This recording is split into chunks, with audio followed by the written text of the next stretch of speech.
So I was asked to put together sort of a follow-up video to one of the videos that I did a while ago about the greenhouse that I have in my basement where I keep my tropicals and my succulents and everything else that needs warm temperatures. And now that it's a little into the winter now and I've got all my plants in here and the whole system's running, I thought I would just show you a little around a little bit and explain how everything works and point out some of the things that I've got in here in case you're considering maybe trying to put together your own greenhouse. So here's the greenhouse, and as you can see right now, the misters are going off. I don't know if you can even hear it, but so I have a cable of misters lining the interior. And every few hours it is programmed to go off, and the misting is helping to keep up the humidity in here. So again, when you're working with tropicals and subtropicals, humidity is really important because they all come from humid climates and they're not going to be happy if it's super dry, unless you're working with like succulents that come from an arid environment like the desert. They might be just fine, but subtropical, tropical trees generally want a high humidity environment. I've also got some herbs in here, so there's some rosemary and some thyme and some mint. I've also got a variety of air plants in here. Air plants really like it humid. They're pretty adaptable to a variety of conditions, but humidity is good because they don't live in soil, obviously. So there's some more air plants. Okay, so here's the setup for the mister system. Next to the rabbit cages, I've got a faucet here that has two hoses attached to it. One is a hose that is just used for watering plants or watering the rabbits. And then I have another hose that is attached to it here that is has a couple of parts to it. So this first part here is as you can see, it is a calcium inhibitor filter. And that is necessary for running the misters because without it, the misters immediately, within a day or two, become clogged with little tiny particulates of calcium and other minerals that are just in the water.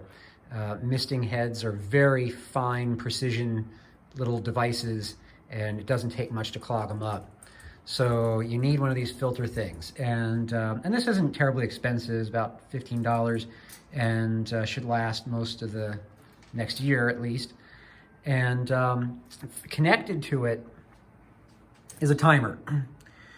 So there are a variety of timers on the market. Some of them seem to be of better quality than others if you read the reviews. This one has been working out for me just fine, and it's fairly easy. They're all easy to operate. They're all basically the same design pretty much. And every few hours, the misters go off for a couple of minutes. And you may have to play around with the schedule to see how much water comes out of it, because I've had to mess around with a lot, just because if it goes off too frequently, then what happens is that the water winds up accumulating too much on the floor and in the pots and everything, and you wind up sort of flooding the whole place. So that's the trade-off. So it's not as humid in there as it could be, but if I was trying to keep it super humid all the time, I would also probably wind up flooding the basement. So this is the setup. And then you've got a high quality hose, because obviously you don't want it bursting in the middle of the winter and flooding your whole basement. Now back over here to the outside of the greenhouse. A couple of things I want to point out. So this is about the size of it. As you can see, it's about as tall as the ceiling. And I do keep the door open. So it's open a crack here, and that is intentional. If I were to keep it entirely sealed off, it would invite more pathogens to grow inside the greenhouse, like probably mold and maybe other pests. It's important to have some new fresh air come through your greenhouse. So, walking through here, we have a little bit of a space to stand and work in.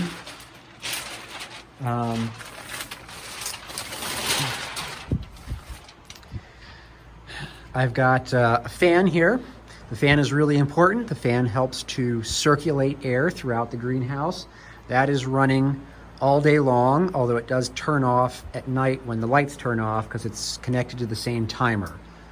So let's bring back to the lights. I showed these in the last video. This is the light system that I've got set up right now. So this bulb right here in front of me, this is a metal halide bulb. Then the next bank is a bank of LED bulbs. And then finally, you've got a big bank of fluorescent bulbs. I actually got another fluorescent bulb over there. And all of these lights are connected to a timer. The timer has the lights on most of the day for about 15 to 18 hours a day, I think. I can't remember exactly what I've got it set to.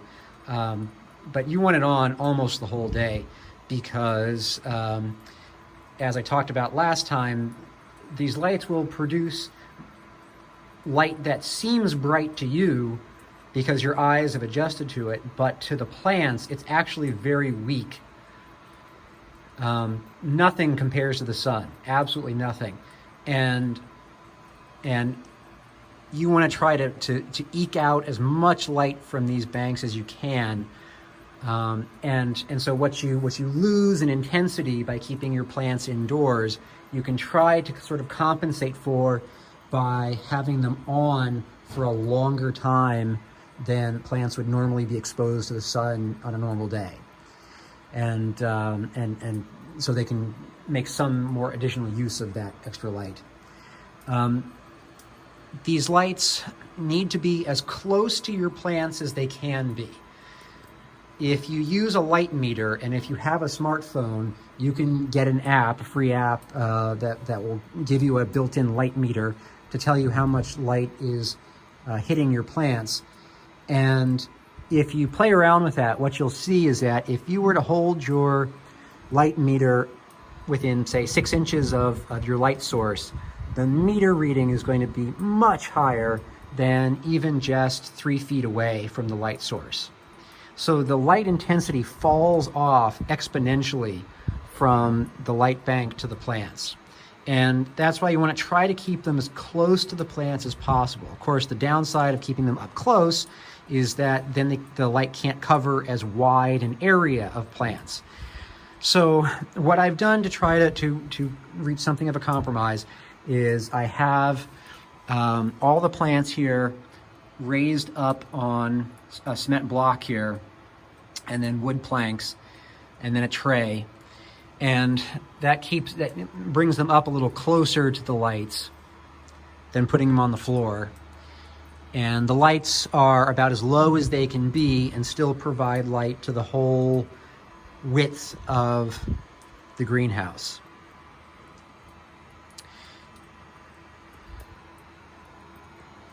So just to show you a couple more plants that I've got in here in case anyone's interested.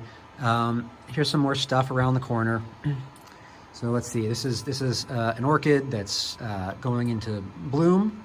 And this is one of the nice benefits of having a greenhouse is that, so this orchid was kept outside all summer and fall, just like all the plants in here were outside in the fall.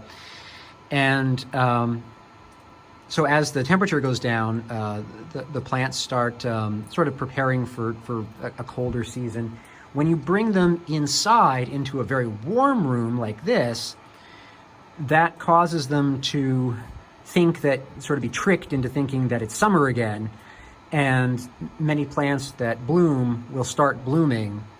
This is called pushing, and it's a common trick of greenhouse growers. That's how you get things to flower at certain times of the year, even if it's not the normal time for that plant to flower, is growers will just bring them into a cold environment and then a warm environment, and that'll trick them into flowering.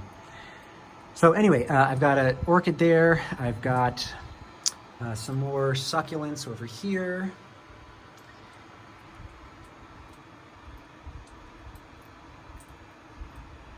I've got, let's see, this is this thing right here. This is a Brazilian rain tree that I've turned into a bonsai. You can't really see it very well from this angle, but that's what it is.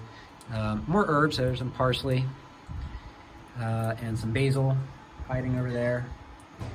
And this is a little ginkgo seedling that I just found, dug up and put in here. This is a planting of some Fukian tea.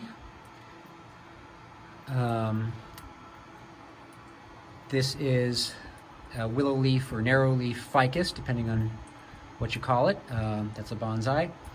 And this is a large, what's called a green ficus. It's a not very specific name, but that's what it's called on the tag.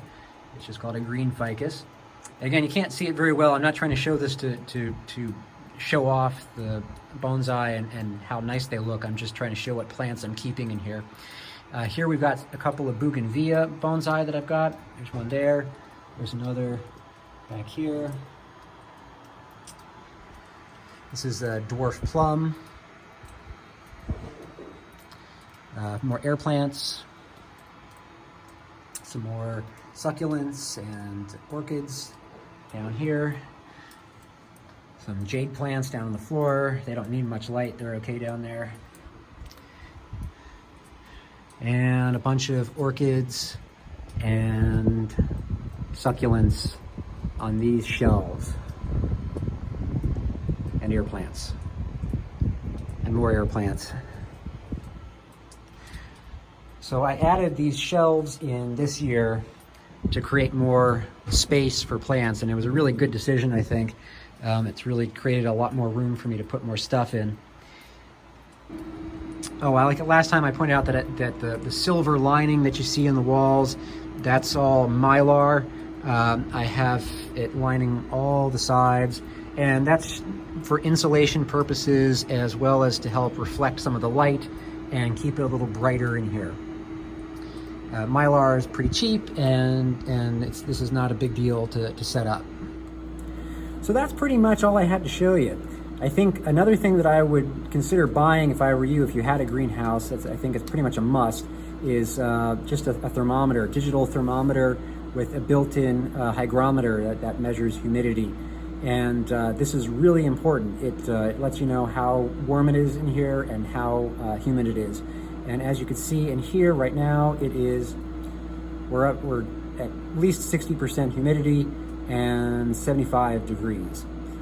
And that heat is coming partially from the lights, because the lights put off a fair amount of heat.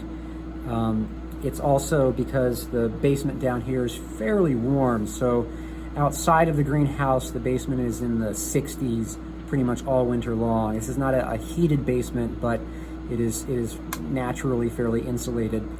And 60s outside, 75 in here seems to be working pretty okay for the plants. So if you have any questions about this setup, let me know. I'm happy to share with you what I can from my own experience. All right, good luck.